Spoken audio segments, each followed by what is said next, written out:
Salut les étudiants chimistes, j'espère que vous allez bien. Aujourd'hui, on va faire une petite vidéo TIPE avec deux de mes étudiants, Enzo et Charles, qui vont vous montrer l'utilisation de la bombe calorimétrique dans le but de déterminer le pouvoir calorifique d'un biocarburant. Voilà. J'espère que ça va vous intéresser. Et puis, sans plus attendre, on les retrouve au labo. Allez. On va vous présenter la bombe calorimétrique qui permet de déterminer le pouvoir calorifique d'un composé chimique. Et donc nous allons nous intéresser à l'étalonnage avec de l'acide benzoïque. On fera attention à bien noter toutes les valeurs que nous mesurons, donc toutes les masses, car on les utilisera plus tard, étant donné qu'on utilise le premier principe de la thermodynamique. Première étape, on procède à la pesée de la pastille d'acide benzoïque. 0,77 g. Aussi, on mettra de l'eau distillée dans la cuve, à peu près autour de 1500 g d'eau. Donc là, on va mettre la pastille qu'on a pesée préalablement dans la capsule de la bombe calorimétrique. Et ensuite, qu'est-ce qu'on fait? Ensuite, nous allons prendre ce qui sert à tenir cette capsule. Nous allons lever ici les petits cachets. Il y a des petits trous qui vont se libérer, dans lesquels on va venir placer un fil de fer d'environ 10 cm. Là, c'est moins galère. Okay. Ah ouais, c'est là où il faut être minutieux. Et donc le fil, il est en fer? Oui, je crois que c'est... Il est en zinc, je crois, non? Ah, c'est des zinc. Qu'il faut bloquer avec les petites capsules. D'accord.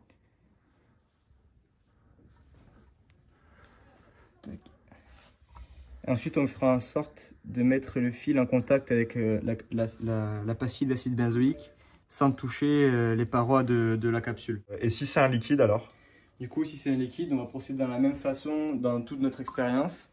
Sauf que vu qu'on aura un liquide, on viendra placer un petit coton autour de notre fil que l'on placera exactement en contact avec notre liquide sans toucher les parois, encore une fois, de la capsule. Okay. Donc en fait, on aura un coton entre le liquide et le fil, c'est ça, pour assurer le contact. Ouais. Super. Donc maintenant, on va mettre ça dans notre bombe calorimétrique. Tout d'abord, on laissera la petite valve ouverte et puis on la refermera par la suite. On fera bien attention à ne pas la bouger dans tous les sens pour éviter donc que l'acide benzoïque sorte de notre capsule. Ou même s'il perd le contact avec le fil, déjà on n'est pas bon. Hein. Ouais. Ensuite, on placera ce collier autour de notre bombe que l'on serrera.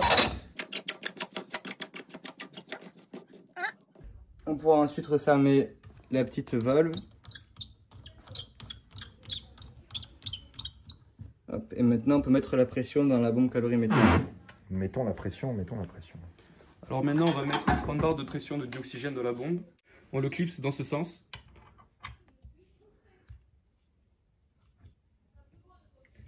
Il faut bien tenir la bombe lors de cette manipulation. Pour la bouteille, il faut d'abord ouvrir la valve du manomètre en gardant celle-ci fermée. On voit ici que sur la manomètre, on va mettre la pression. Ensuite, on lève le cachet pour pouvoir envoyer le dioxygène dans la bombe. Et c'est à ce moment-là qu'on va mettre 30 barres de pression. Il faut faire attention de ne pas aller trop vite parce que la manipulation est difficile. C'est-à-dire, qu'est-ce qui est compliqué si on va trop vite? Ouais, le boulon est cassé, du coup c'est assez compliqué à gérer. Okay. Autant dire que le labo tombe en miettes.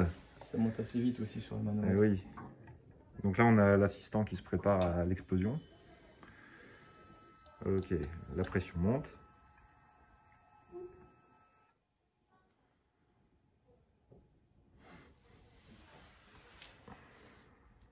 Donc on vise 30 bars. Pourquoi 30 bars? Parce qu'on peut monter jusqu'à 40, mais en soi, 30 bars, c'est par sécurité. Ouais, c'est déjà une grosse pression et comme ça, on est sûr d'être en excès de dioxygène aussi, je pense. Ok. Ensuite, il faut descendre le cachet pour enlever la pression dans le tuyau. Et c'est à ce moment-là qu'on pourra retirer le capuchon. Il est important de fermer le manomètre, la valve du manomètre, et d'enlever la pression dans le manomètre pour ne pas l'endommager. Excellent. Donc là, on a le réactif en contact avec le fil et le dioxygène sous une pression de 30 bars dans la bombe. Voilà. Donc il n'y a plus qu'à tout faire péter. Donc on va placer notre cuve d'eau distillée dans l'enceinte. On fera attention à vérifier qu'elle soit bien calée avec les cales qu'il y a au fond de l'enceinte. Maintenant, on va pouvoir prendre notre bombe calorimétrique, la placer au fond de cette cuve. On fera attention à placer les 2 traits noirs d'allongement de la cuve, car l'eau à la sortie de la bombe, car l'eau à la fin de la réaction peut être un peu chaude, et donc on va utiliser une pince pour pouvoir la sortir, qui nous permet en fait d'avoir les 2 trous qui nous permettent donc de récupérer la bombe. La réaction étant exothermique, elle va libérer l'énergie et donc va venir chauffer l'eau de la cuve. Et oui. Et donc c'est là tout le principe de la manip. En fait, on va mesurer avec un thermomètre l'élévation de température de l'eau, et cette élévation de température va leur permettre de remonter à l'énergie thermique libérée par la transformation et donc au pouvoir calorifique du composé, ici en l'occurrence l'étalon, l'acide benzoïque. Du coup, désormais, on va pouvoir brancher ce qui va nous permettre de faire l'allumage. Donc le sens, on s'en fout, donc soit l'un ou l'autre, on les place comme on veut. Hop. Une fois qu'on a fait ça, on va pouvoir placer le couvercle. Ici, on a l'agitateur et le thermomètre. On essaiera de placer l'agitateur vers le côté où il y a le moteur. Pour quelle raison? C'est pour question pratique, parce que ce sera plus simple une fois qu'on voudra mettre donc l'agitateur en marche. Il faudra qu'on fixe l'agitateur avec ce fil que l'on mettra ici, et puis on l'allumera de cette manière. Ah, ok. Voilà. Donc là, ça agite, ça nous permet d'homogénéiser l'eau et puis d'avoir une température homogène, en fait, c'est ça? Ouais. D'accord. Donc désormais, on va pouvoir brancher l'allumage. On le placera donc sur le commun, c'est-à-dire celui du milieu. Encore une fois, le sens l'un ou l'autre n'a pas d'importance. Oui, ce qui compte, c'est de faire passer un courant pour déclencher. Voilà. Ok.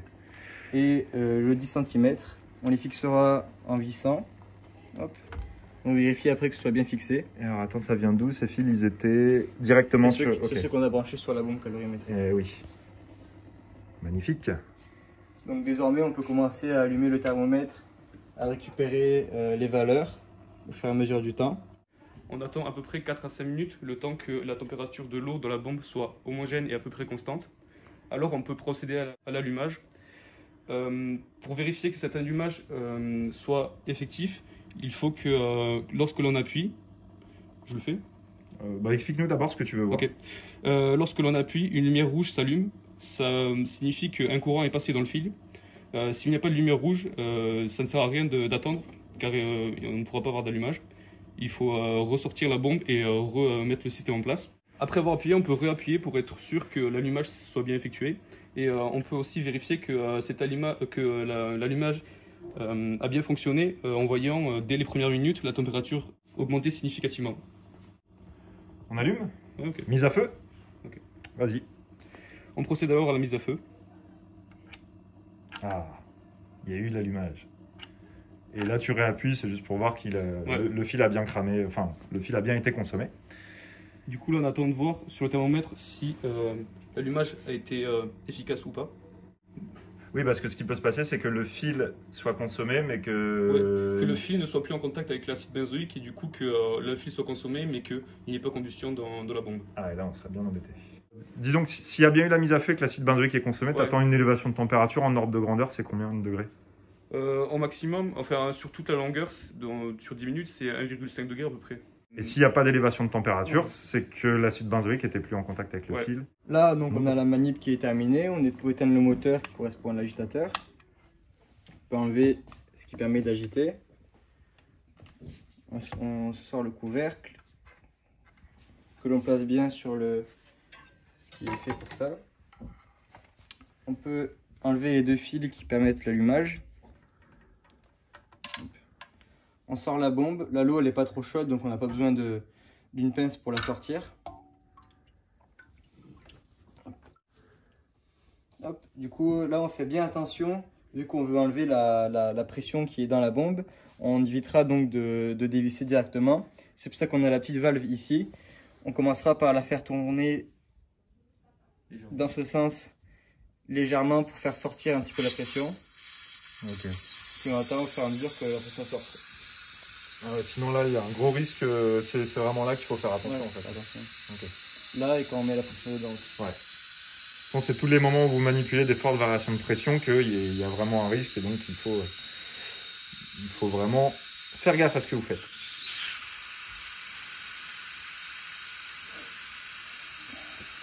Là, on a éliminé toute la pression qui était à l'intérieur de notre bombe. On peut donc l'ouvrir.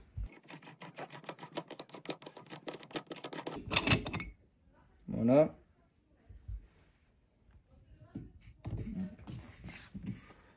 Et on a la pastille, ouais, elle n'était plus en contact avec le fil.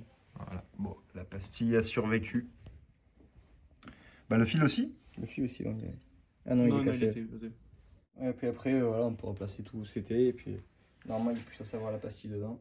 Ok, donc là après on nettoie tout, voilà, il n'y a plus de consigne particulière si ce n'est nettoyer, remettre tout comme vous l'aviez pris, et puis c'est good. Voilà, j'espère que ça vous a intéressé. Encore une fois, je souhaite remercier Enzo et Charles de s'être prêtés à l'exercice. C'était hyper sympa de nous faire ce tuto et puis comme ça, voilà, on garde ce savoir-faire pour les futurs étudiants qui voudront utiliser notre bombe calorimétrique. Écoutez, si ça vous a plu, faites-le nous savoir dans les commentaires, mettez un pouce, abonnez-vous à la chaîne, voilà le truc habituel. Et puis n'hésitez pas à nous dire si vous souhaitez avoir d'autres vidéos de ce style-là qui peuvent être utiles pour les TIPE ou pour voir des manips un petit peu différentes de celles que vous avez l'habitude de faire en TP. Voilà, allez, je vous souhaite de bien travailler, préparez sérieusement vos épreuves. Et puis, quant à moi, je vous dis à bientôt pour des nouvelles vidéos. Salut! On appuiera bien de manière à enfoncer le joint. Attends, je peux. Voilà. Bon, je vais refaire. Voilà. Donc ça, c'est ce qu'il faut éviter.